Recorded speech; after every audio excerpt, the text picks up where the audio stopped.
तो मास per unit length कितना होगा? आदित्य बताओ, मास पर यूनिट लेंथ कितना होगा इसमें? m अपॉन, उन्नति बोलो, ये जो टोटल मास है रिंग का वो कितनी लेंथ में डिस्ट्रीब्यूटेड है? 2 पाई r। तो मास पर यूनिट लेंथ क्या होगा? m अपॉन 2 पाई r। और हमको जितने लेंथ का मास चाहिए, हालांकि मैं इसका डेरिवेशन करूंगा नहीं, तो मैं डायरेक्ट फॉर्मूला बताऊंगा क्योंकि ये सारा डिटेल में इलेक्ट्रोस्टैटिक्स में पढ़ना है। तो रेडियस अगर इसका r है तो मास पर यूनिट लेंथ हो जाएगा m अपॉन 2 पाई r। अब हमको इसका एक एलिमेंट लेना है छोटा सा, तो यहां पर सिमेट्री कैसी है? ये लीनियर सिमेट्री नहीं है।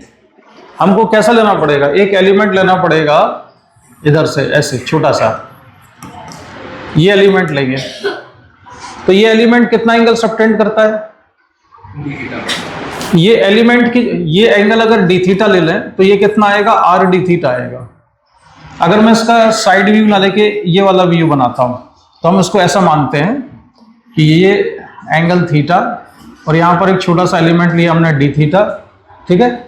तो इस एलिमेंट की लेंथ कितनी होगी? आर डी थीटा के बराबर। ये लेंथ कैसे आती है? एंगल इक्वल टू होता है आर्क अपॉन रेडियस। तो एंगल है डी थीटा, ये आर्क, और रेडियस कितनी है? आर। तो इस आर्क की लेंथ कितनी हो जाएगी? R D theta. तो इस पूरे का जो मास पर यूनिट लेंथ है वो m अपॉन 2 पाई r है और इस आर्क की लेंथ है आर डी थीटा। तो सॉल्व करेंगे तो ये आएगा m upon 2 pi into D theta, ये होगा। तो ये dm की वैल्यू है। इसकी वजह से अब m अपॉन 2 पाई डी थीटा है, मैं इसको यहां से हटा रहा हूं अभी। अब हम क्या करेंगे, जो छोटा सा एलिमेंट है फिलहाल उसको dm ही मान लेते हैं, उसकी वजह से यहां पर निकालेंगे ग्रेविटेशनल फील्ड। तो राजवीर, इस पॉइंट पर ग्रेविटेशनल फील्ड किस डायरेक्शन में आएगी? मान लो ये पॉइंट है ए, पॉइंट ए पर डीएम मास की वजह से, अब डीएम क्या हो गया है हमारे लिए? पॉइंट मास है, पार्टिकल है। इस पार्टिकल की वजह से ए पॉइंट पर ग्रेविटेशनल फील्ड किस डायरेक्शन में आएगी? राजवीर, किस डायरेक्शन में है ग्रेविटेशनल फील्ड?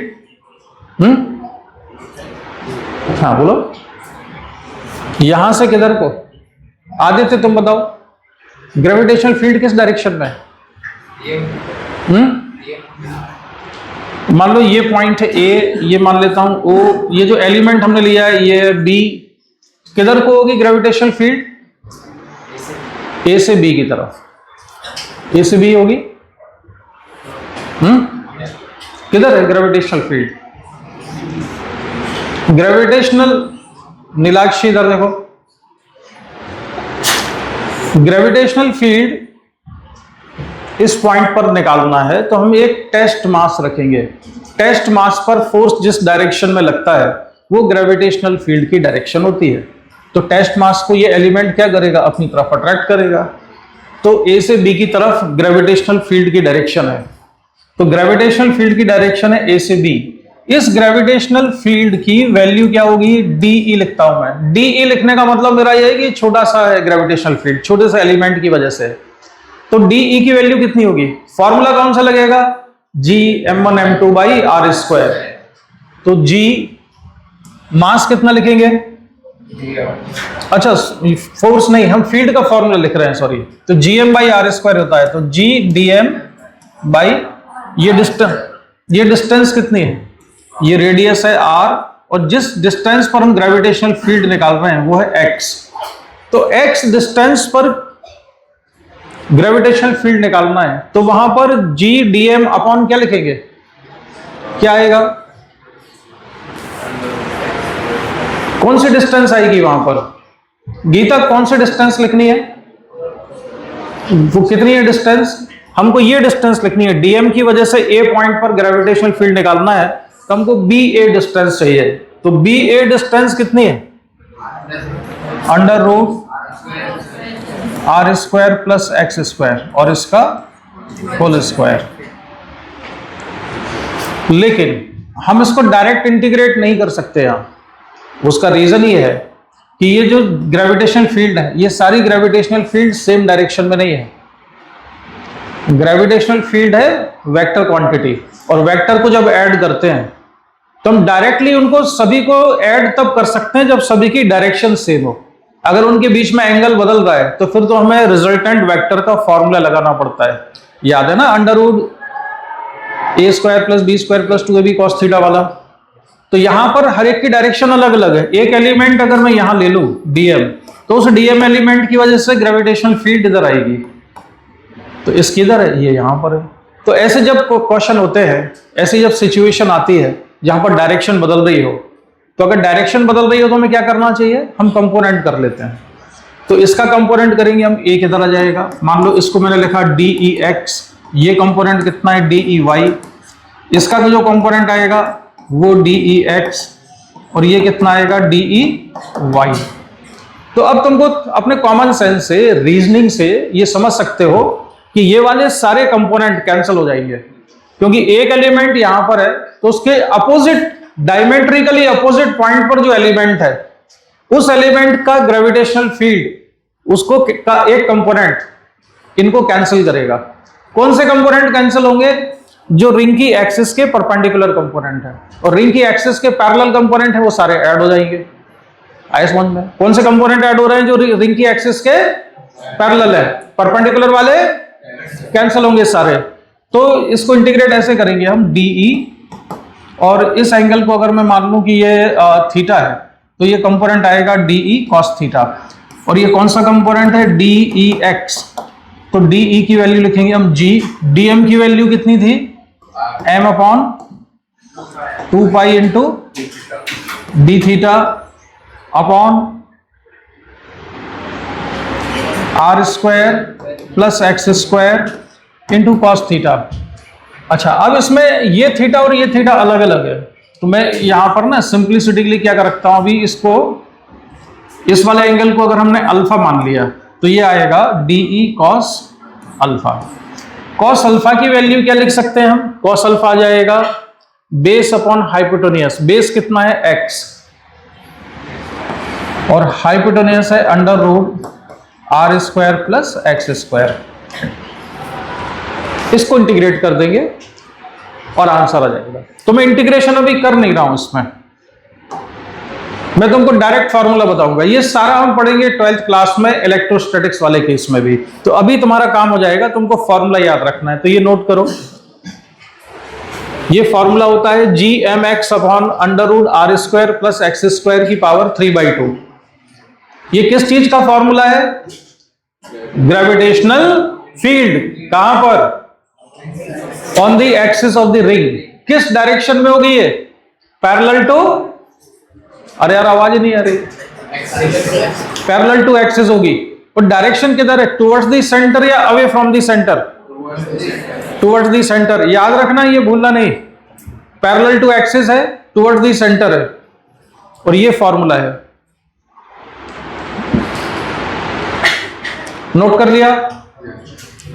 अच्छा, अब इसमें एक सवाल पूछते हैं फिर छोटा सा। इसमें न्यूमरेटर में भी x है और डिनोमिनेटर में भी x है, दोनों जगह x है। अगर हमने x को 0 रख दिया तो i कितना आएगा, बलविंदर अगर x को 0 रख दे तो i कितना आ रहा है,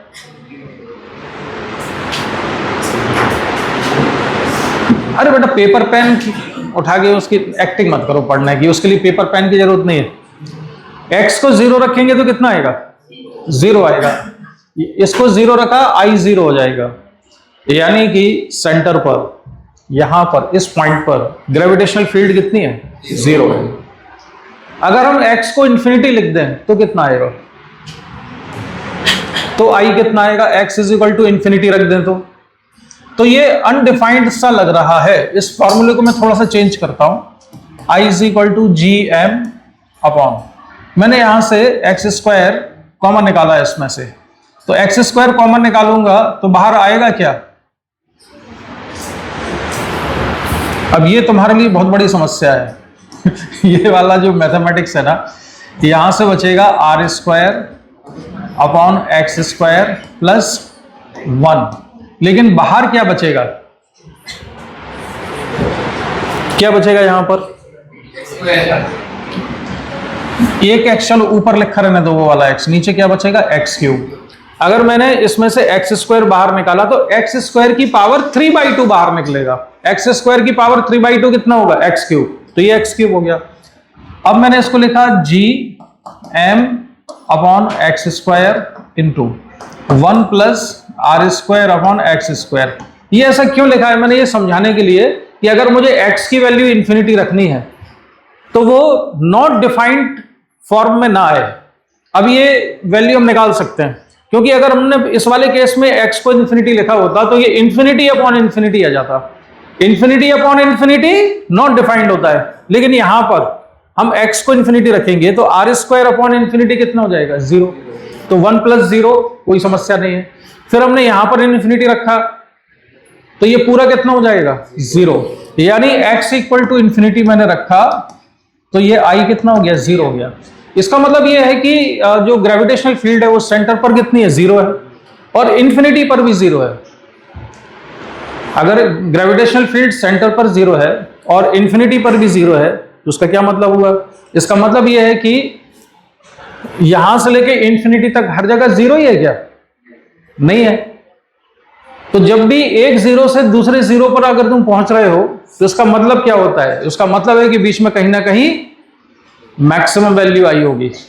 तो ग्रेविटेशनल फील्ड यहां से जब हम सेंटर से बढ़ेंगे राइट साइड में तो ग्रेविटेशनल फील्ड बढ़ती जाएगी, बढ़ते बढ़ते उसकी वैल्यू कैसी होगी, मैक्सिमम, फिर कम होना शुरू होगी और कम होते होते कितनी हो जाएगी, 0। कहां पर होगी 0, इन्फिनिटी पर। आए समझ में। इसका मतलब यह है कि रिंग की वजह से जो ग्रेविटेशनल फील्ड होती है वो x की किसी पर्टिकुलर वैल्यू पर, x की एक ऐसी वैल्यू होगी जिस पर वो कैसी होगी, मैक्सिमम होगी। तो किस वैल्यू पर मैक्सिमम होगी उसको नोट करो। वो मैक्सिमम होती है, gravitational field is maximum for x = ±r/√2। Gravitational field is maximum for x = ±r/√2। Plus minus का मतलब क्या है कि सेंटर के राइट साइड में भी r/√2 पर मैक्सिमम है और लेफ्ट साइड में भी कैसी होगी, मैक्सिमम होगी। कहां पर, r/√2 पर। क्लियर, समझ आ रहा है ये।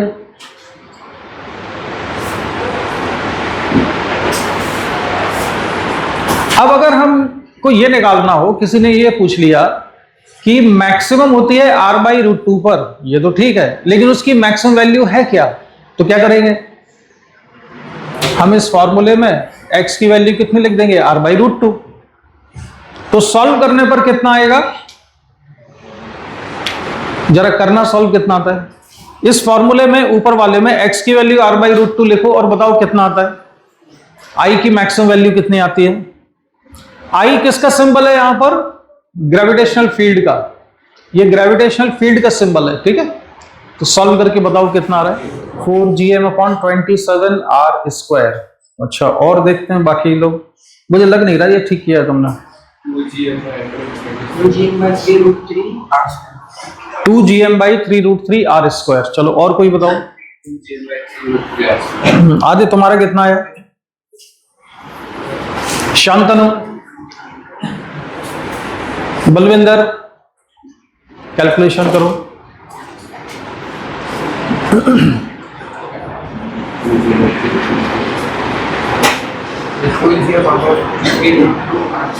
तो ये इतना आएगा 2gm/3√3r²।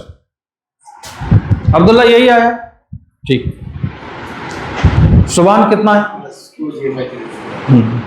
तो ये आंसर होगा इसका, मैक्सिमम वैल्यू आएगी 2gm/3√3r²। ये मैक्सिमम वैल्यू होती है। रिजल्ट याद रखना है, ये रिंग की वजह से ग्रेविटेशनल फील्ड के लिए, ठीक है। आगे लिखो, ये ग्राफ भी बना के रखो।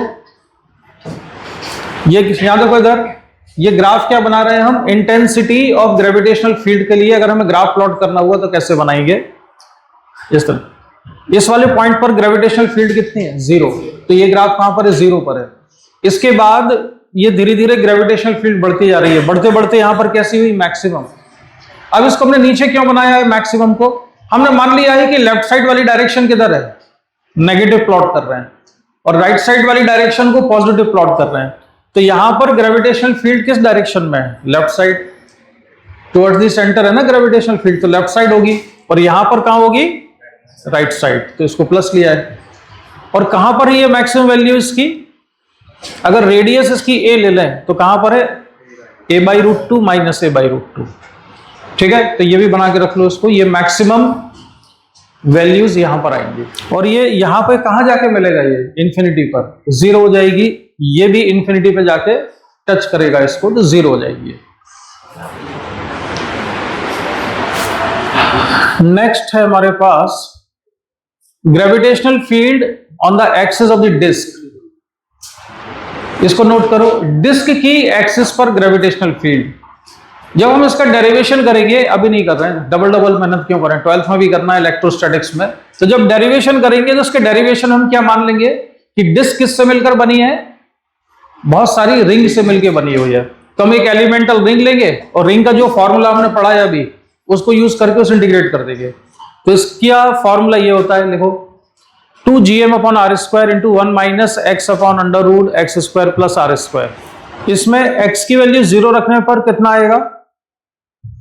2gm/r²। x की वैल्यू 0 होने का मतलब, थोड़ा कॉमन सेंस लगा के समझना, 0 होने का मतलब ठीक सेंटर पर नहीं है, सेंटर के ठीक बाहर। हम डिस्क के ऊपर तो निकाल ही नहीं सकते, ऑन द डिस्क नहीं निकाल सकते हैं, उससे थोड़ा दूर ले रहे हैं। कितना दूर है? ऑलमोस्ट 0। तो सेंटर के जस्ट आउटसाइड ग्रेविटेशनल फील्ड होगा 2gm/r²। और अगर आगे लेते हो तो ये फॉर्मूला, डायरेक्शन क्या होगी? टुवर्ड्स द सेंटर, इसमें भी टुवर्ड्स द सेंटर ही आएगा। कॉमन सेंस लगा सकते हो, बहुत सारी रिंग है, कई सारी रिंग को हम मिला के रख दें तो डिस्क बन जाती है। तो एक रिंग की वजह से जो ग्रेविटेशनल फील्ड की डायरेक्शन आएगी, वही सारी रिंग की वजह से भी आएगी मिला के। तो कैसे होगी? पैरेलल टू एक्सिस और टुवर्ड्स द सेंटर। ठीक है। Gravitational field due to hollow sphere, ये बड़ी इंटरेस्टिंग चीज, इस पर बहुत क्वेश्चन आते हैं, सॉलिड स्फीयर, हॉलो स्फीयर पर। तो अगर हमने एक स्फीयर लिया और ये हॉलो स्फीयर है, इसकी रेडियस मान लेते हैं कुछ है, तो इसके फॉर्मूले तो मैं ही तुम्हें नोट कराता हूं, आगे जाके हमें इसका भी इलेक्ट्रोस्टैटिक्स में डेरिवेशन करना है। रेडियस है r और टोटल मास कितना है इसका? m। अगर हम इसकी ग्रेविटेशनल फील्ड निकालें इनसाइड द स्फीयर, तो स्फीयर के अंदर तो होती है भाई ये 0, स्फीयर के अंदर कितनी है? 0। Inside the sphere gravitational field is 0।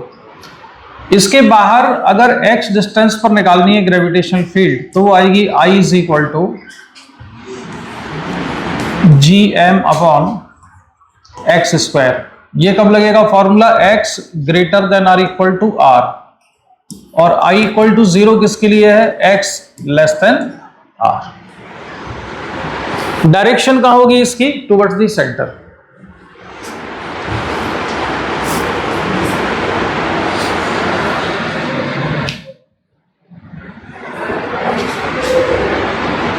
अगर ये हॉलो स्फीयर है, और कैसा हॉलो स्फीयर है? यूनिफॉर्म है। यूनिफॉर्म है मतलब मास डेंसिटी कांस्टेंट है इसकी, तब ये वाला फॉर्मूला लगाना है। ठीक है, gm/x²। अब यहां ध्यान दो, स्फीयर को भगवान ने एक ऐसी सिमेट्री दी है कि उसको पॉइंट मास मान सकते हैं। किसको? स्फीयर को।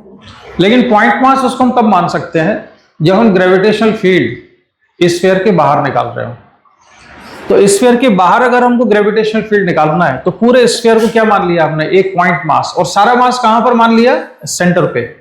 तो अगर यहां पर एक पॉइंट मास रखा होता, यहां पर एक पॉइंट मास होता m, तो उसकी वजह से भी ग्रेविटेशनल फील्ड कितनी आती? gm/x² ही आती। तो ये सिमेट्री हर एक शेप की बॉडी के लिए नहीं है, ये पर्टिकुलरली किसको है? ये वरदान मिला हुआ है स्फीयर को। कहां देखे जा रहा है भाई? 5 मिनट से उधर कहां ध्यान है? अभी क्या पढ़ा हमने? हॉलो स्फीयर की वजह से क्या पढ़ा? ग्रेविटी डिस्टेंस अंदर कितनी होती है और बाहर? हाँ ठीक है, GM बाई एक्स स्क्वायर। सारा मास कहां मान सकते हैं स्फीयर का? तो स्फीयर, हाँ फोकस इधर इधर कहां दिख रहा है? दूसरे के बैग गिन रहा था कि कितने बैग रखे हैं यहां। तो ये सिमेट्री केवल स्फीयर के साथ है कि सारा मास सेंटर पे कॉन्सेंट्रेट मान सकते हैं, लेकिन वो भी कब मान सकते हैं? नहीं यूनिफॉर्म वहां, और जो बाहर निकालना हो फील्ड, अंदर निकालना हो तो नहीं मान सकते। ऐसा नहीं कि तुम अंदर निकालना, ये डिस्टेंस मान लो तुमने x ले ली और यहां पर GM बाई एक्स स्क्वायर लिख दो, गलत। बाहर निकालना है तभी इसका सारा मास सेंटर पर कॉन्सेंट्रेट मानकर इसको पॉइंट मास की तरह से ट्रीट किया जा सकता है। ठीक है, समझ आया ये? और इसमें भी याद रखना, ये जो फॉर्मूला है GM बाई एक्स स्क्वायर, अगर कोई पूछता है कि स्फीयर के सरफेस पर कितना ग्रेविटेशनल फील्ड है, तो सरफेस पर हम लिख देंगे GM बाई आर स्क्वायर। लेकिन हम तैयारी कर रहे हैं जेई की, तो कॉमन सेंस होना बहुत जरूरी है। अगर किसी ने कहा कि सरफेस पर बताओ, तो एग्जैक्टली ऑन द सरफेस हम नहीं निकाल सकते। हम या तो सरफेस के जस्ट आउटसाइड निकाल सकते हैं या जस्ट इनसाइड। जैसे तुमको मेरी बात समझ में आई कि नहीं, कि क्यों नहीं निकाल सकते? जैसे कि पॉइंट मास है m, तो पॉइंट मास के लिए हमने फॉर्मूला पढ़ा हुआ है कि GM बाई एक्स स्क्वायर। हम जैसे जैसे पास में आएंगे इंटेंसिटी ऑफ ग्रेविटेशनल फील्ड बढ़ती जाएगी। बहुत पास आ गए तो बहुत ज्यादा हो जाएगी। अब कोई कहे कि इसी के ऊपर निकालो, तो पार्टिकल के ऊपर ही थोड़े निकाल सकते हैं भाई, पार्टिकल से कुछ डिस्टेंस पर निकाल सकते हैं। पार्टिकल पर ही फील्ड नहीं निकाल सकते हम, वो डिफाइंड ही नहीं है। Just on the particle. तो ऑन दी स्फीयर भी जब कहा जाता है तो उसका मतलब क्या होता है? Just outside the sphere. जैसे उसकी रेडियस 1 मीटर है, तो हमको निकालना है सरफेस पर, तो हम ये सोच के निकालते हैं कि हम ग्रेविटेशनल फील्ड कहां निकाल रहे हैं? 1.0000, जितने जीरो लगा सकते हो उतने जीरो लगा के 1 मीटर पर हम इतनी दूर निकाल रहे हैं, यानी जस्ट आउटसाइड। तो फॉर्मूला लग जाएगा GM बाई आर स्क्वायर। ठीक है, ये हॉलो स्फीयर के लिए सही है चीज है। तो नोट कर लिया तुमने? ठीक, ये नोट कर लिया ना? चलो आगे बढ़ते हैं। Gravitational field due to solid sphere. अब सॉलिड स्फीयर का मतलब क्या है? जिसके अंदर मास ना हो। ठीक है, मैं क्यों? सॉलिड का मतलब अंदर से कैसा होना चाहिए? खाली, भरा हुआ होना चाहिए। ठीक है, तो इसके फॉर्मूले, अब इसके लिए ना अंदर ग्रेविटेशनल फील्ड जीरो नहीं होगी। इसमें ग्रेविटेशनल फील्ड अंदर होती है।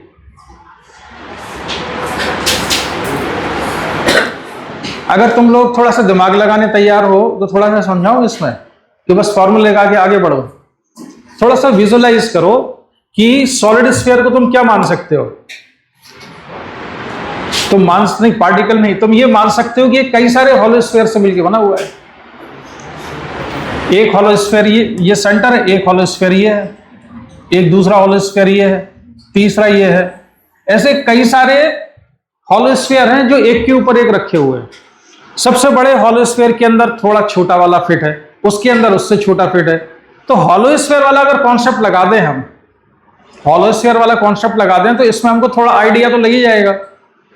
तो अगर मान लो तुमको फील्ड निकालनी है यहां पर, इस वाले पॉइंट पर, तो इस पॉइंट पर जो फील्ड आएगी उसमें किसका कंट्रीब्यूशन नहीं होगा? इस पॉइंट के बाहर जितने हॉलो स्फीयर तुम बनाओगे उन सब हॉलो स्फीयर की वजह से अंदर फील्ड जीरो होना चाहिए।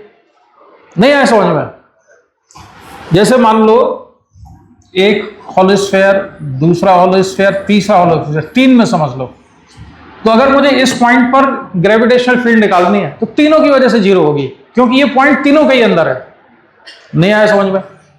तो ग्रेविटेशनल फील्ड जीरो है। यहां पर निकालनी है अगर मुझे x डिस्टेंस पर, इसका मास मान लेते हैं m1 है, इसका मास है m2, इसका मास है m3, इसका रेडियस मान लो r1 है, इसका रेडियस है r2 और इसका रेडियस मान लेते हैं r3।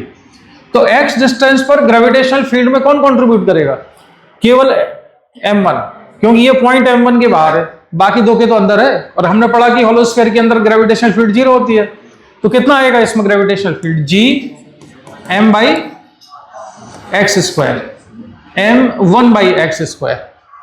अब अगर मान लो मुझे निकालना है ग्रेविटेशनल फील्ड, यहां पर ये डिस्टेंस मान लेता हूं x2 है, तो x2 डिस्टेंस पर जो पॉइंट है इसमें किसकी वजह से 0 होगी ग्रेविटेशनल फील्ड?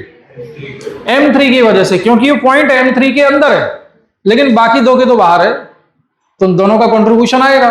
तो कितना होना चाहिए ग्रेविटेशनल फील्ड यहां पर? G m1 by x2 square plus G m2 by x2 square, इतना होना चाहिए। नहीं आया समझ में?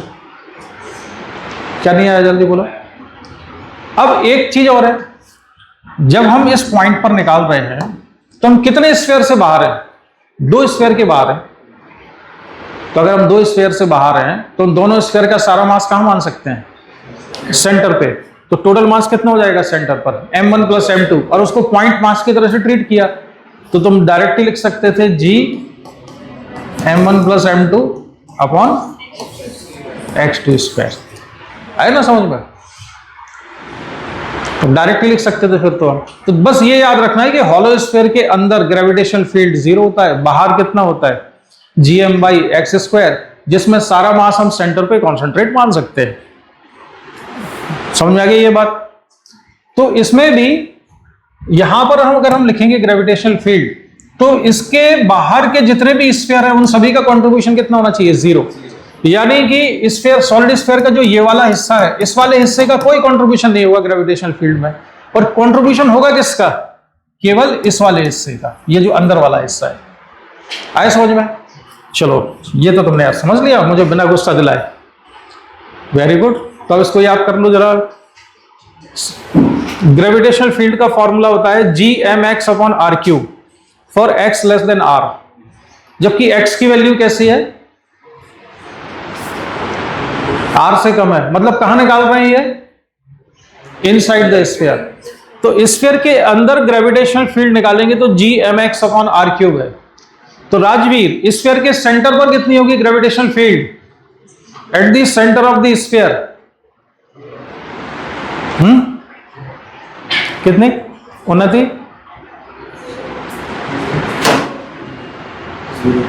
बलविंदर? सुधांशु महाराज?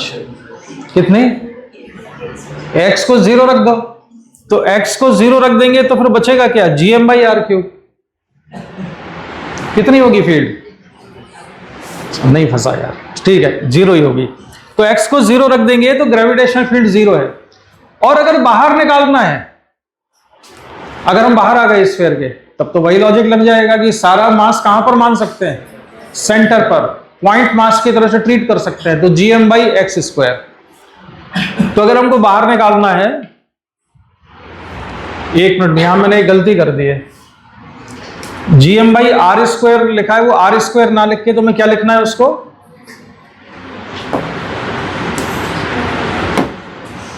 ये लिखना है gm बाई एक्स स्क्वायर। किसके लिए? x greater than r equal to r. तो gm x upon r cube, ये किसके लिए है? x लेस देन आर के लिए। अगर मुझे यहां पर निकालना है और ये डिस्टेंस है z, तो यहां पर ग्रेविटेशनल फील्ड कितनी है? gm z upon r cube. और अगर मुझे यहां निकालनी है, मान लो ये डिस्टेंस है y, तो y डिस्टेंस पर कितनी है? gm by y square. Surface पर कितनी होगी? gm by r square. और सरफेस का मतलब क्या है? देखो किताबों में ये लिखा नहीं होगा कि जस्ट आउटसाइड सरफेस निकालो, वो कॉमन सेंस है। तो हमको अगर सरफेस पर कहा गया है तो कितना लिखेंगे हम? gm by r square. इसमें फील्ड में एक फर्क है, यहां पर जो ग्रेविटेशनल फील्ड है ना, ये लीनियरली वेरी कर रही है, ये x के प्रोपोर्शनल है। यहां पर ध्यान दो, सॉलिड स्फीयर के अंदर I is proportional to x, और बाहर कैसा है? Inversely proportional to square of distance. आए समझ में? ये ध्यान रखना। अगर हम इसका ग्राफ प्लॉट करेंगे तो वो ग्राफ ऐसा बनेगा, उसको तुम्हें बनाना है अभी। यहां पर मैं ले रहा हूं ग्रेविटेशनल फील्ड और यहां पर ली मैंने डिस्टेंस, और ये पॉइंट है x इक्वल टू r। तो यहां तक ग्रेविटेशनल फील्ड कैसे वेरी करेगी? लीनियरली, स्ट्रेट लाइन बनेगी जीरो से लेके सरफेस तक, और उसके बाद फिर डिक्रीज होती जाएगी ऐसे। ये बना के रखो जरा ग्राफ। अरे जल्दी बनाओ यार, फटाफट कर, अभी बहुत काम बाकी है।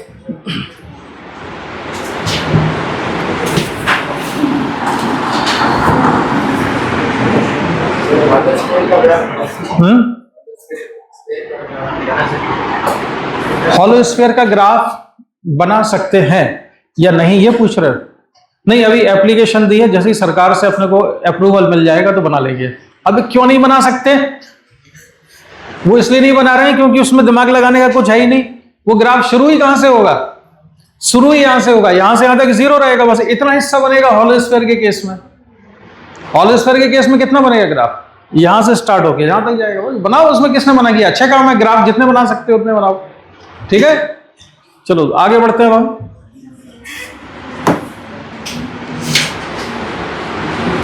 लिखो आगे, gravitational field due to straight infinite rod with linear mass density lambda.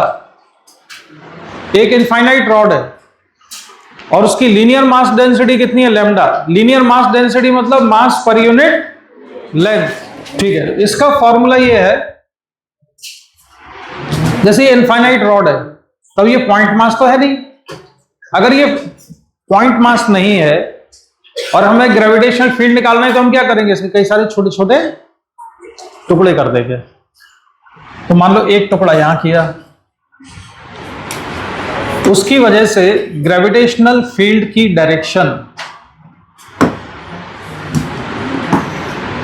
इस पॉइंट पर, जैसे एक एलिमेंट मैंने यहां ले लिया, इस एलिमेंट की वजह से यहां पर ग्रेविटेशनल फील्ड किस डायरेक्शन में आएगी? आदित्य बताओ जरा। तुम बताओ, तुम गलत बता रहे थे। इस पॉइंट पर, जैसे इस पॉइंट को ले लिया मान ए ओ ए बी, अब बताओ किस डायरेक्शन में ग्रेविटेशनल फील्ड पॉइंट बी पर? श्रेया तुम बताओ। बी टू ए अट्रैक्टिव है। दोनों यहां पर हम एक टेस्ट मास रखते हैं, मान लो वो टेस्ट मास है यूनिट मास, इन दोनों को ज्वाइन किया तो ग्रेविटेशनल फील्ड होती है दोनों मास को ज्वाइन करने वाली लाइन के अलॉन्ग, अट्रैक्टिव होती है। तो ये वाला पार्टिकल टेस्ट मास को इधर अट्रैक्ट करेगा, इसलिए ग्रेविटेशनल फील्ड इस डायरेक्शन में बी टू ए। गुंजल समझ में आया ये? लेकिन इसका डायरेक्ट इंटीग्रेशन इसका भी नहीं होगा, क्योंकि अगर हम एक एलिमेंट और ले लें तो उसकी वजह से डायरेक्शन अलग आएगी, इधर आएगी। तो फिर क्या करते हैं, इनके कंपोनेंट कर लेते हैं, तो हॉरिजॉन्टल और वर्टिकल कंपोनेंट मिलेंगे। अगर एक एलिमेंट यहां ले लें तो उसकी वजह से यहां पर आएगी, उसका एक हॉरिजॉन्टल कंपोनेंट, एक वर्टिकल कंपोनेंट।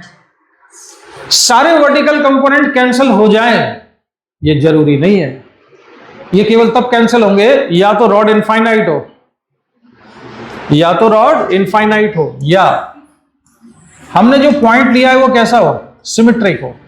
सिमेट्रिक से मतलब जितनी ऊपर है रॉड उतनी नीचे हो, परपेंडिकुलर बाइसेक्टर पर होगा तब केवल हॉरिजॉन्टल कंपोनेंट आएगा, वर्टिकल कैंसिल हो जाएगा।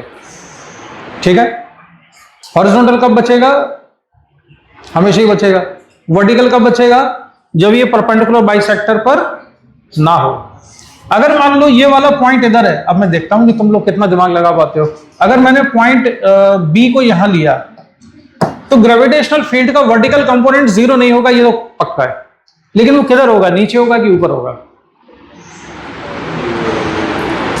वर्टिकल कंपोनेंट किधर आएगा? डाउनवर्ड या अपवर्ड? पॉइंट बी पर अपवर्ड क्यों होना चाहिए? क्योंकि यहां पर वेरी गुड, यहां पर एलिमेंट ज्यादा है, तो यहां पर जब हम इस तरह से कंपोनेंट करेंगे तो वर्टिकली अपवर्ड वाले कंपोनेंट ज्यादा आएंगे, वो उनकी नीचे वालों की वजह से बराबर नहीं आएंगे। तो जहां ज्यादा है रिजल्टेंट उधर ही आएगा। तो वाई कंपोनेंट किधर बचेगा? ऊपर।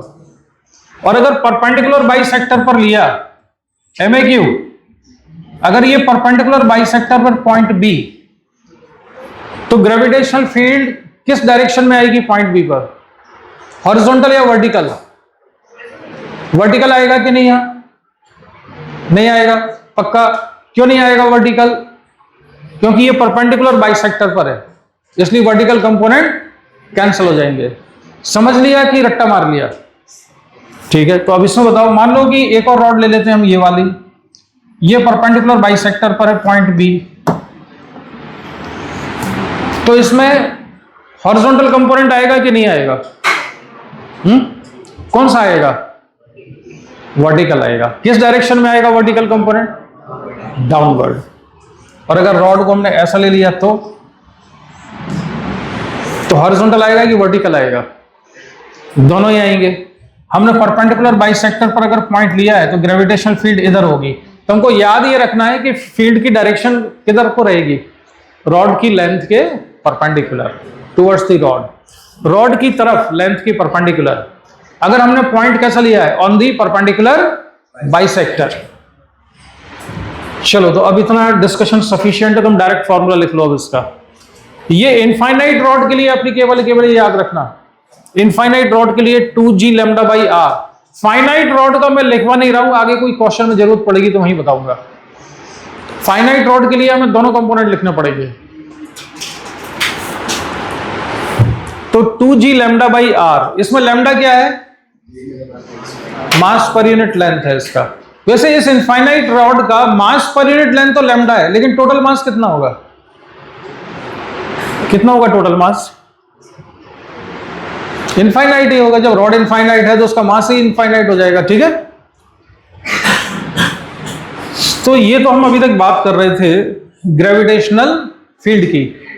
अब आगे है ग्रेविटेशनल पोटेंशियल। ग्रेविटेशनल पोटेंशियल, तो हेडिंग डालो ग्रेविटेशनल पोटेंशियल। आज थोड़ा थ्योरेटिकल ज्यादा है, न्यूमेरिकल्स आज हम तब कर पाएंगे जब हम इसको फॉर्मूले वगैरह हम पढ़ लेंगे, समझ लेंगे, तब न्यूमेरिकल सॉल्व कर पाएंगे। ग्रेविटेशनल पोटेंशियल,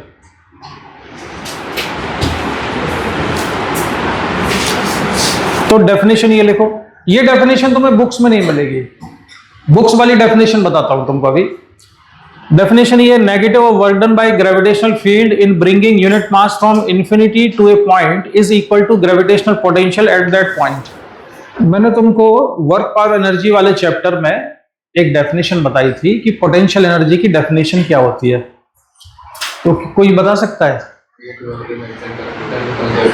हाँ पूरा बोलो, हाँ बिल्कुल सही, पूरा बोलो। इक्वल टू नहीं, equals to change in potential energy होता था। Negative of work done by internal conservative force equal to change in potential energy. देखो अभी मैं एक ऑनलाइन वाले लेक्चर देख रहा था, किसी ने मुझे बताया, तो ये जो ऑनलाइन क्लासेस ने बहुत नुकसान करती है। उसमें जो पढ़ाने वाले हैं और जो पढ़ने वाले हैं, पढ़ने वाले को क्या लगता है कि बस फील्ड गुड फैक्टर चाहिए, कोई भी चीज़ डिफिकल्ट नहीं लगनी चाहिए, तो सब ऐसी ऐसी चीज़ें बताओ जिसमें दिमाग लगाना ही ना पड़े। और जो एक्चुअल डेफिनेशन है ना वो ना बता के वो कैसी चीज़ बताते हैं। तुम मैक्सिमम डेफिनेशन क्या बताएंगे लोग? हमने किसी पार्टिकल को लाने में जो वर्क किया वो वर्क उसमें पोटेंशियल एनर्जी की फॉर्म में स्टोर हो गया, हम जो वर्क कर रहे हैं वो स्टोर हो गया। ये डेफिनेशन जो है ना, मतलब स्कूल लेवल वगैरह के लिए तो ठीक है, लेकिन हम जब जेईई की तैयारी कर रहे हो तो हमको कॉन्सेप्ट पता होना चाहिए कैलकुलेट कैसे करेंगे, क्योंकि जेईई एडवांस में कई क्वेश्चन ऐसे आएंगे जिसमें हो सकता है वो पोटेंशियल एनर्जी का फंक्शन दें तुम्हें और वो फंक्शन देके फोर्स वगैरह निकलवाएं, तो हमको जो एक्चुअल डेफिनेशन है वो पता होनी चाहिए।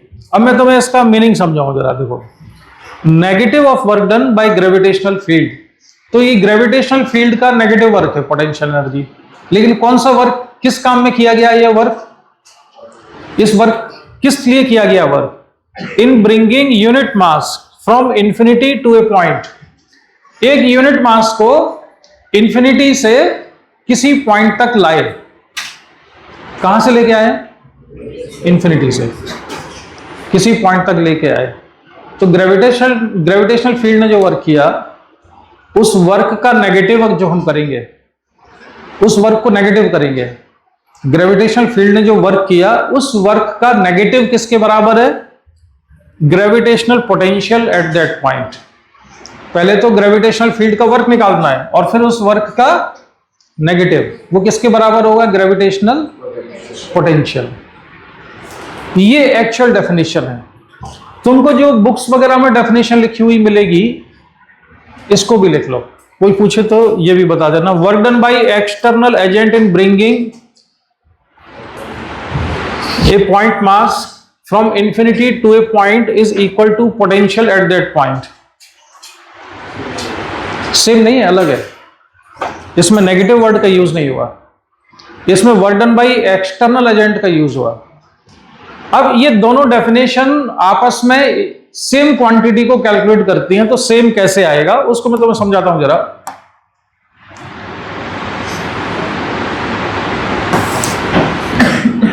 मान लो कि यह है मास m और इस मास की वजह से r डिस्टेंस पर पॉइंट A पर मुझे पोटेंशियल निकालना है, कितना है।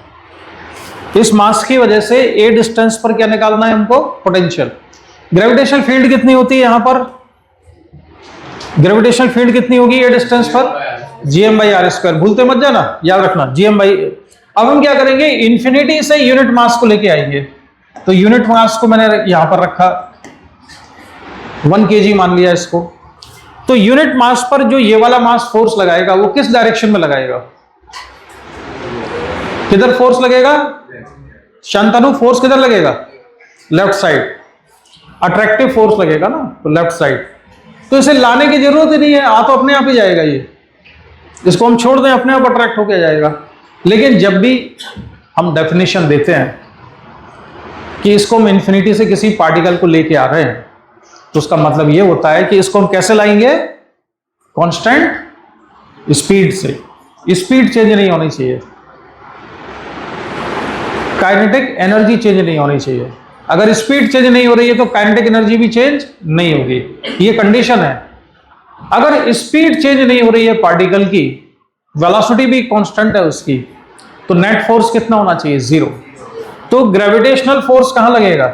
इधर लगेगा, ये Fg। स्पीड को कांस्टेंट रखने के लिए एक्सटर्नल एजेंट को फोर्स लगाना पड़ेगा राइट साइड में, आए समझ में, जिससे कि ये पार्टिकल एक्सेलरेट ना हो जाए। तो ग्रेविटेशनल फोर्स कहां लग रहा है? लेफ्ट में। एक्सटर्नल एजेंट कहां फोर्स लगा रहा है? राइट। नेट फोर्स कितना होगा? 0। तो इसको, ये पार्टिकल को हम कांस्टेंट स्पीड से लेके आ रहे हैं। तो इसमें ग्रेविटेशनल फील्ड ने जो वर्क किया होगा, ग्रेविटेशनल फील्ड के फोर्स ने जो वर्क किया होगा, वो वर्क कैसा होगा? पॉजिटिव या नेगेटिव? ये फोर्स ग्रेविटेशनल फील्ड का फोर्स है लेफ्ट साइड, और पार्टिकल का डिस्प्लेसमेंट भी इंफिनिटी से पॉइंट ए तक लाने में कैसा होगा? Left side. तो वर्क कैसा आएगा ग्रेविटेशनल फील्ड का? नेगेटिव क्यों आएगा? फोर्स और डिस्प्लेसमेंट सेम डायरेक्शन में है ना, तो पॉजिटिव आएगा। फोर्स भी लेफ्ट में और डिस्प्लेसमेंट भी लेफ्ट में, तो work done by gravitational field कैसा आएगा? पॉजिटिव। फिर उसको करेंगे हम नेगेटिव, क्योंकि डेफिनेशन ये कहती है negative of work done by gravitational field. तो ग्रेविटेशनल पोटेंशियल कैसा हो जाएगा? नेगेटिव। अब इसकी कहानी सुनते हैं।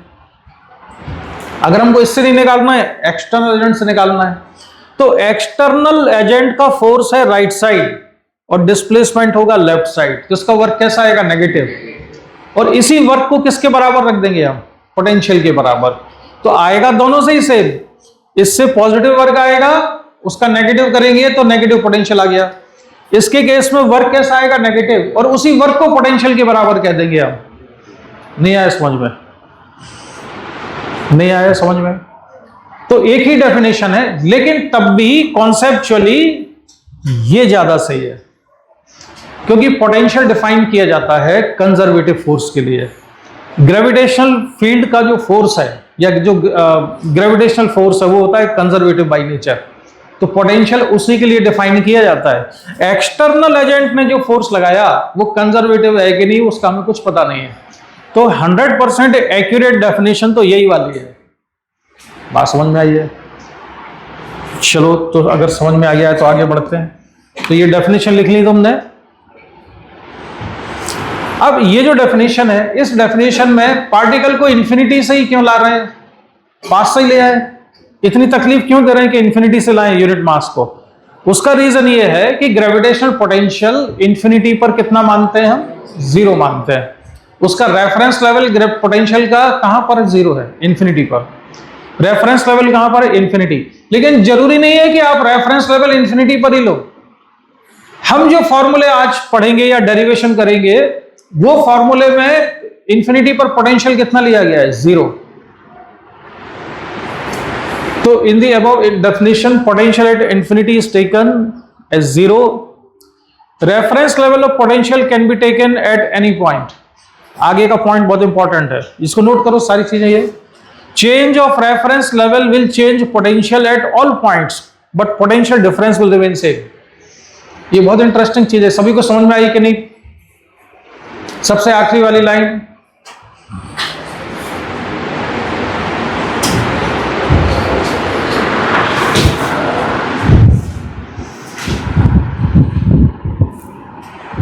ये चीज वैसे मैंने तुम्हें वर्क पर एनर्जी में भी बताई है कि अगर हम ग्रेविटेशनल पोटेंशियल एनर्जी का रेफरेंस लेवल कहीं भी ले सकते हैं, लेकिन रेफरेंस लेवल चेंज करने से पोटेंशियल एनर्जी तो बदलती है, लेकिन दो पॉइंट्स के बीच में पोटेंशियल एनर्जी का डिफरेंस नहीं बदलता है। ऐसे ही पोटेंशियल के लिए भी सही है ये बात। Change of reference level will change potential at all points, but potential difference will remain same.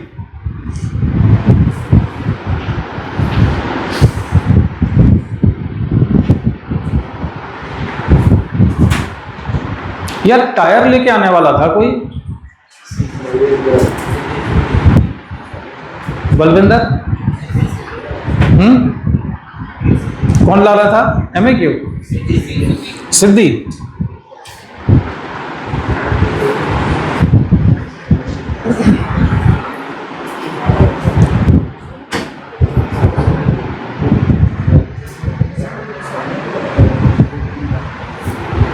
Note कर लिया?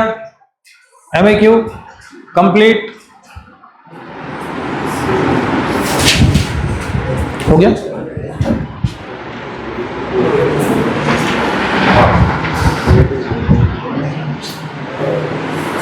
ग्रेविटेशनल पोटेंशियल स्केलर क्वांटिटी है। ग्रेविटेशनल पोटेंशियल स्केलर है कि वेक्टर है? कैसे पता? नहीं, वैसे बताओ, अगर लिखा नहीं है तो तुम्हें पता होना चाहिए। डेफिनेशन पे जाओ। डेफिनेशन क्या है? वर्क डन है ना, तो वर्क तो स्केलर होता है। तो पोटेंशियल हमने तो वर्क से निकाला है, वर्क स्केलर है तो ये भी स्केलर ही होगा। SI unit of gravitational potential कितनी हो जाएगी? Work per unit mass. हमने काम किया यूनिट मास को लाने में, यानी work done per unit mass है तो जूल पर केजी। इसका डायमेंशनल फॉर्मूला क्या बन जाएगा? MAQ square. क्या क्या बोल रहे हो?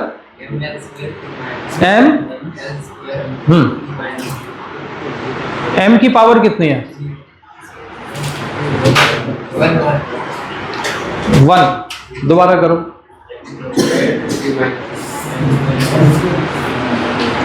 तो डायमेंशनल फॉर्मूला आएगा M की power 0 L square T-2।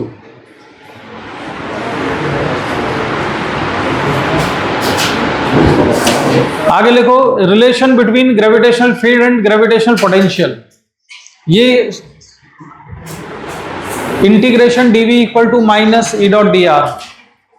Relation between gravitational potential and gravitational field. अच्छा, ये जो इक्वेशन है, ये तुम्हें इसका मतलब समझ में आया? हमने जितनी सारी बातें की, इतने सारे डेफिनेशन लिखी, उन सभी डेफिनेशन को अगर मैथमेटिक्स में कहना हो, अगर उन सारी डेफिनेशन को मैं मैथमेटिक्स में कह देना हो, तो ये है वो डेफिनेशन। नहीं ऐसे हाँ मत करो, वैसे ही मुझे समझाओ थोड़ा कि ये समझ में आया कि नहीं ये बात। उन्नति कैसे, थोड़ा एक्सप्लेन करो। हमने ग्रेविटेशनल पोटेंशियल की डेफिनेशन क्या पढ़ी? Negative of work done in bringing unit mass from infinity to a point. Work done का फॉर्मूला क्या होता है? Force into displacement. तो फोर्स कितना होगा? ग्रेविटेशनल फील्ड जो होती है, अगर देखो ग्रेविटेशनल फील्ड का सिंबल कहीं पर E होगा और कहीं पर I होगा, याद रखना, तो चेंज होता रहेगा वो। यहां पर जैसे E लिखा हुआ है, तो ग्रेविटेशनल फील्ड को हमने कैसे डिफाइन किया था, F बाई एम नॉट। एक टेस्ट मास है, टेस्ट मास पर फोर्स लगा कितना, F। तो जिस पॉइंट पर हमने टेस्ट मास रखा था उस पॉइंट पर टेस्ट मास पर कितना फोर्स लग रहा है, F। तो F बाई एम नॉट से क्या जाएगा, ग्रेविटेशनल फील्ड आ जाती है। इस फॉर्मूले का यूज फोर्स निकालने के लिए भी होता है। तो फोर्स इक्वल टू कितना हो जाएगा, एम नॉट इंटू ई। मतलब किसी पॉइंट पर ग्रेविटेशनल फील्ड पता है E के बराबर है, हमने वहां मास m रख दिया तो उस पर कितना फोर्स लगेगा, m इंटू ई के बराबर। तो फोर्स एम नॉट ई। अगर हम एम नॉट की जगह पर यूनिट मास रख दें तो फोर्स कितना लगेगा, 1 इंटू ई। ठीक है, तो फोर्स कितना है, 1 इंटू ई। तो यूनिट मास पर कितना फोर्स है, 1 इंटू ई। तो ये है 1 इंटू ई। तो 1 लिखो चाहे ना लिखो, फोर्स हो गया 1 इंटू ई। छोटा सा डिस्प्लेसमेंट किया तो हो गया dr। तो ये फोर्स इंटू डिस्प्लेसमेंट क्या हुआ, वर्क डन। तो ये वर्क डन किस पर है, यूनिट मास पर है। किसने किया ये वर्क, ग्रेविटेशनल फील्ड ने। तो work done in bringing unit मास, अब कहां से कहां तक ला रहे हैं, इंफिनिटी से।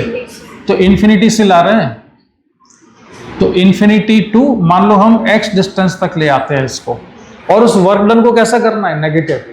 तो negative of work done by gravitational field in bringing unit mass from infinity to a point is equal to potential at that point. तो यहां पे तो पोटेंशियल डिफरेंस आएगा सॉल्व करके। मान लो इंफिनिटी पे पोटेंशियल कितना है, v1 है, यहां पर v2 है। जब हम इसको इंटीग्रेट करेंगे तो यहां पे क्या बचेगा, v2 माइनस v1 बचेगा। तो फिर तो ये तो पोटेंशियल डिफरेंस निकलेगा। तो हमने इसको पोटेंशियल क्यों कहा,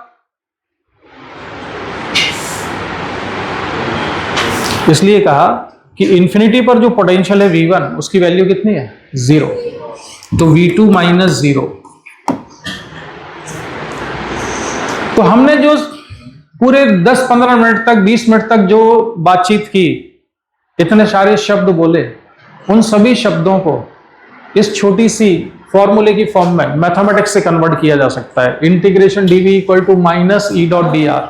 अब जैसे तुम लोगों को कई बार लगता होगा, जैसे घर पे कोई फंक्शन होता है या कोई पूजा रखते हो तो पंडित जी आके श्लोक पढ़ते हैं, तो श्लोक अपने को ज्यादा समझ में नहीं आते, लेकिन एक श्लोक का मीनिंग बहुत बड़ा होता है। तो ऐसा क्यों रखते थे, इतना कठिन क्यों रखते थे, ऐसा क्यों नहीं रखते थे कि आम आदमी को समझ में आ जाए। उसका रीजन यही था कि पुराने जमाने में जब वो श्लोक लिखे गए तो उस समय पेपर और पेन नहीं होता था, इतनी पुरानी बात है। तो नॉलेज का ट्रांसफर किस चीज से होता था, नॉलेज का ट्रांसफर होता था, एक दूसरे को सिखा देते थे, याद करा देते थे चीजों को। अब याद करने के लिए जितना कंसाइज होगा, जितना छोटा होगा, उतना याद रखना आसान है। तो फिर उनको ये श्लोक जो है ना, जैसे ये फॉर्मूले हैं, इस फॉर्मेट में उनको याद कराया जाता था, तो याद करके अगली जनरेशन को पास ऑन करें। और हमारे यहाँ ना एक गलत चीज, मतलब कई अच्छी चीजों को गलत सेंस में ले लिया गया। रट्टा मारने की प्रवृत्ति भी तभी से बढ़ गई। उसमें जब उनको याद कराया जाता था ना लोगों, तो उनको ये नहीं बताया जाता था पूरा कि इसका मतलब क्या है। उसके लिए पहली रिक्वायरमेंट क्या थी, मेमोरी शार्प होनी चाहिए। तो ऐसे लोगों को सिलेक्ट किया जाता था जिनकी मेमोरी शार्प हो बचपन से, और उनको शुरू से याद कराते थे।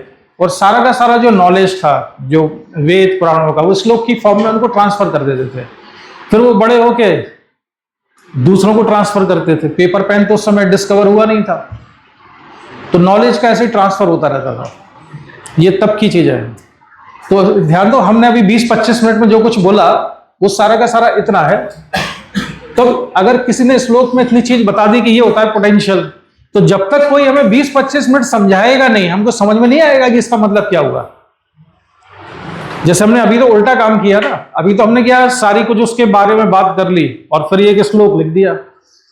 लेकिन केवल एक श्लोक लिख के हम आगे बढ़ जाएं तो अपने को नहीं समझ में आएगा। तो जो पुरानी चीजें हैं अपनी, वो बड़ी दिमाग से लिखी गई है। जो छोटे छोटे बड़े कंसाइज हैं, वो श्लोक लिखे गए, उनके मीनिंग बहुत बड़े हैं। तो ये रिलेशन है। इस क्वेश्चन सॉल्व करने के लिए हमको इसे याद रखना है। अब gravitational potential due two point mass. अच्छा, मैं इस पर आगे बढ़ूं उससे पहले मुझे ये बताना था कि एक एक्टिविटी करनी है तुम्हारे बैच में। हो सकता है हम कल या परसों ही करेंगे। उसके लिए 4 टीम बनानी है। एक क्विज कंडक्ट करना है, सब्जेक्ट की क्विज होगी, और वो थोड़ा देखना है कि स्पॉन्टेनियसली तुम लोग कैसे रिस्पॉन्ड करते हो। तो 4 लोगों की टीम बनानी है। एक टीम में मैक्सिमम 5 लोग हो सकते हैं। और उन टीम के बीच में कंटेस्ट होगा। क्वेश्चन हम फ्लैश करेंगे, जैसे ही क्वेश्चन फ्लैश होगा तो सबसे पहले जो बताएगा, सबसे पहले कोई हैंड रेज करेगा, फिर उससे पूछा जाएगा। तो जो 4 टीम में से कौन कौन बनाएगा, 4 टीम में से 4 लोग तैयार हो जाओ, अपनी अपनी टीम बनाओ। कौन कौन लोग हैं एक टीम बनाने के लिए? गायत्री बना रही है, ठीक है। तो गायत्री एक अपनी टीम तैयार करेगी, एक आदित्य होगा और एक सुभान और गीता। 2 लड़कियों की टीम होना चाहिए, 2 लड़कों की तरफ से होना चाहिए। एक सुभान हो गया और एक आदित्य हो गया। लड़कियों में से गायत्री और कोई बताओ इधर से। नीलाक्षी, उन्नति,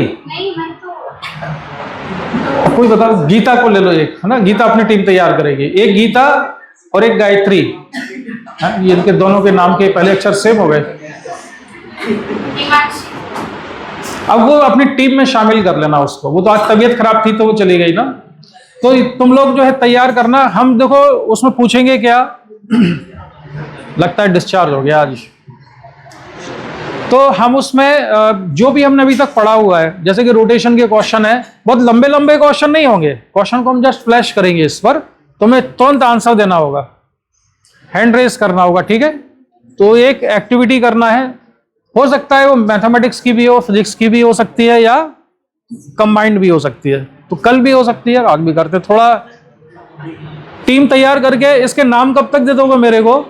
सुभान, बाकी लोग नाम कब तक देखो, आज की क्लास के बाद ना मेरे को नाम दे देना। ये सब्जेक्ट से रिलेटेड है, ध्यान रखना। वो डांस वाली नहीं है ये, और सिंगिंग या डांसिंग वाला फंक्शन नहीं है। ये क्विज है सब्जेक्ट वाला, स्पॉन्टेनियस आंसर देना है, ठीक है। तो 4 लोग हैं, 2 टीम इधर, 2 टीम इधर, ठीक है। यार अब इसको 2 तरीके हैं, या तो मैं इसको चार्ज पे लगाऊं, यही डिस्चार्ज हुआ है ना, हाँ इसमें तो चार्ज है। किसी के पास चार्जर है क्या, C टाइप वाला? जानबूझ के नहीं दोगे हैं?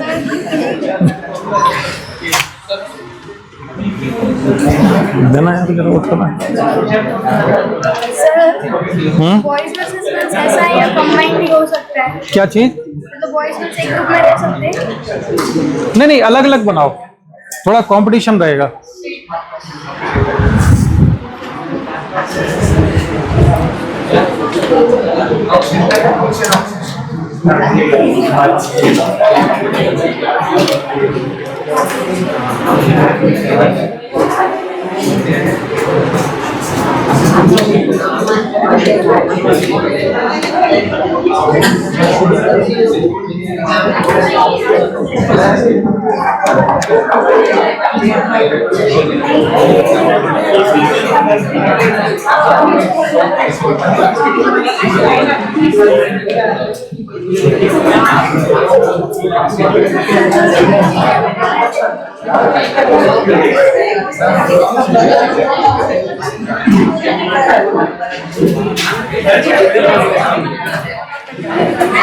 चलो, तो इसको हमने लगा दिया है अभी चार्जिंग पर। तो बॉयज की टीम और एक गर्ल्स की टीम। लड़कियों की टीम में केवल लड़कियां रखना, नहीं थोड़ा कंपटीशन रहेगा। अब आगे नोट करो, gravitational potential due two point mass. Point mass की वजह से ग्रेविटेशनल पोटेंशियल का फॉर्मूला यह है पॉइंट मास। इस पॉइंट मास से r डिस्टेंस पर ग्रेविटेशनल पोटेंशियल निकालना है। पॉइंट मास m से r डिस्टेंस पर ग्रेविटेशनल पोटेंशियल निकालना है। तो इसका फॉर्मूला होता है -gm/r। बहुत ही सिंपल सा फॉर्मूला है, लेकिन माइनस साइन मत भूलना। ग्रेविटेशनल पोटेंशियल हमेशा नेगेटिव ही होगा, तब भी नेगेटिव होगा। हाँ, क्यों होना चाहिए नेगेटिव बताओ? मान लो तुम इंफिनिटी से पॉइंट मास को, यूनिट मास को लेके आए, तो ग्रेविटेशनल फोर्स किधर लग रहा होगा? Left side. तो ग्रेविटेशनल फोर्स भी लेफ्ट साइड, डिस्प्लेसमेंट भी लेफ्ट साइड। तो वर्क कैसा है? पॉजिटिव है। उसका नेगेटिव करेंगे तो ये नेगेटिव आएगा। अगर यहां से लाते हो, इधर देखो, तो ग्रेविटेशनल फोर्स कहां लगेगा? राइट साइड, डिस्प्लेसमेंट भी राइट साइड, तो वर्क फिर पॉजिटिव होगा। उसको नेगेटिव करेंगे, negative work done by gravitational force, तो नेगेटिव ही आएगा। ठीक है। Gravitational potential due two point mass, dimension formula, gravitational potential scalar quantity होती है, याद रखो। ये वेक्टर नहीं है, इसलिए कैलकुलेशन बहुत आसान है इसका। जो भी वेक्टर होगा उसमें डायरेक्शन का ध्यान देना पड़ेगा। रुको जरा, अभी मैं कौन कौन से सवाल पूछूं तुमसे, याद देखो। इसके स्केलर होने का फायदा, अगर हमको सेंटर पर ग्रेविटेशनल पोटेंशियल निकालना है तो हम इसको क्या करेंगे, छोटे छोटे एलिमेंट्स में बांट देंगे। हर एक एलिमेंट का डिस्टेंस कितना है यहां से, सभी एलिमेंट का डिस्टेंस कैसा होगा? सेम होगा। और हर एक एलिमेंट की वजह से पोटेंशियल कितना आएगा? -g into dm/r। और ये स्केलर क्वांटिटी है, तो टोटल निकालने के लिए क्या करेंगे, इसको ऐड कर देंगे। तो अगर टोटल निकालना है तो ये हो जाएगा -g कैपिटल M/r। बस ये आंसर हो गया। अगर ये ग्रेविटेशन फील्ड निकालना होता तो हमें इंटीग्रेट करना पड़ता है इसमें, लेकिन पोटेंशियल निकालना है तो डायरेक्ट लिख सकते हैं। रीजन क्या है उसका? स्केलर क्वांटिटी है, कंपोनेंट वगैरह नहीं करने पड़े। रिंग की वजह से पोटेंशियल बता सकते हो एक्सिस पर, ये सभी को बता सकते हो, नहीं बताना ही है। रेडियस है r, मास है m, x डिस्टेंस पर पोटेंशियल निकालना है पॉइंट A पर, तो x डिस्टेंस पर पोटेंशियल बताओ कितना होगा?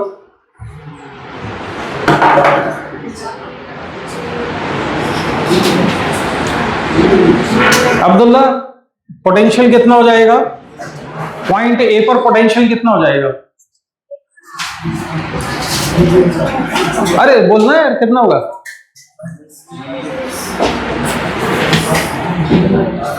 बलविंदर कितना?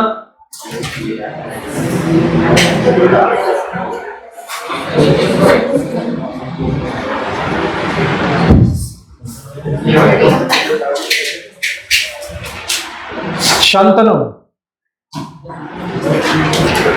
तुम्हारा नाम भूल गया यार, तुम्हारा क्या नाम है? लक्ष्मण। तो लक्ष्मण तुम बताओ पॉइंट ए पर कितना आएगा पोटेंशियल?